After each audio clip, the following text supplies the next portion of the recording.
Zoom TV. Bonjour ou bonsoir, chers téléspectateurs de Zoom TV. Dans notre chronique du jour, on va s'intéresser à la défense de l'équipe nationale du Sénégal. Non seulement pour les fans, mais aussi nous allons essayer de donner notre point de vue sur l'évolution qui pourrait intervenir au niveau de la défense de l'équipe.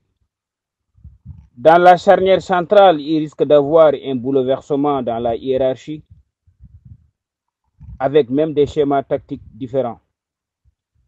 Cela surtout avec l'arrivée du géant défenseur de Nottingham Forest, Moussa Niakhaté, au sein du groupe avant la Coupe du Monde.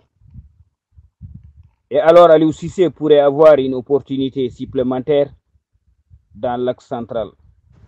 Un choix difficile d'écarter Diallo dans l'axe, mais en toute objectivité, aujourd'hui les meilleurs défenseurs les plus en vie pour ces postes sont Koulibaly, titulaire indiscutable et patron de la défense sénégalaise, mais aussi le colosse Moussa Niakhaté de Nottingham Forest.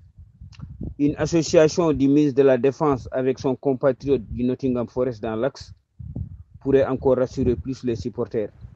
Quelle solide défense que le Sénégal pourrait présenter au mondial. Lorsqu'on associe deux solides et costauds défenseurs, Koulibaly et Niakhaté pour former la charnière centrale, écoutez, le Sénégal n'aurait rien à envier à aucune autre équipe lors de son mondial.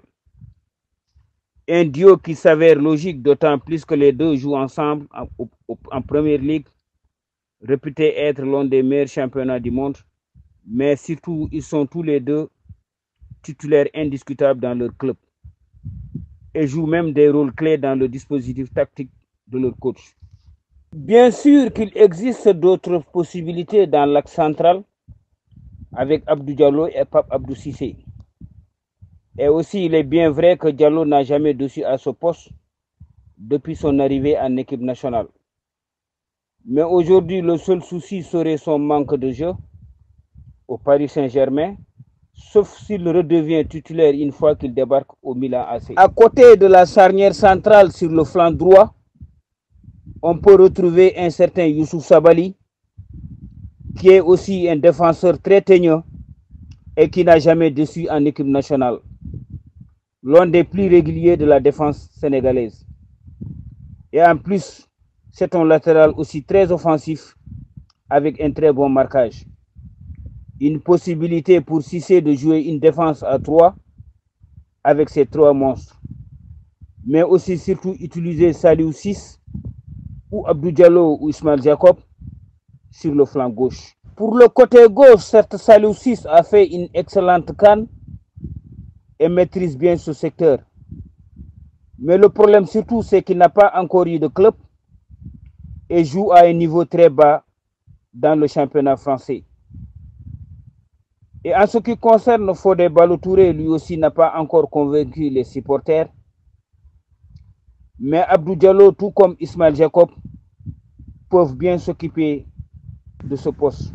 Mais pour terminer, disons simplement que le Sénégal dispose d'arguments solides pour une défense en rideau de fer qui pourrait faire bonne figure lors de la Coupe du Monde au Qatar. Mais tout dépendra surtout des choix du coach Aliou Cissé, mettre les hommes qu'il faut à la place qu'il faut. Merci mesdames et messieurs de nous suivre. On se donne rendez-vous pour d'autres analyses. Continuez de vous abonner. Merci et à bientôt. Zoom TV.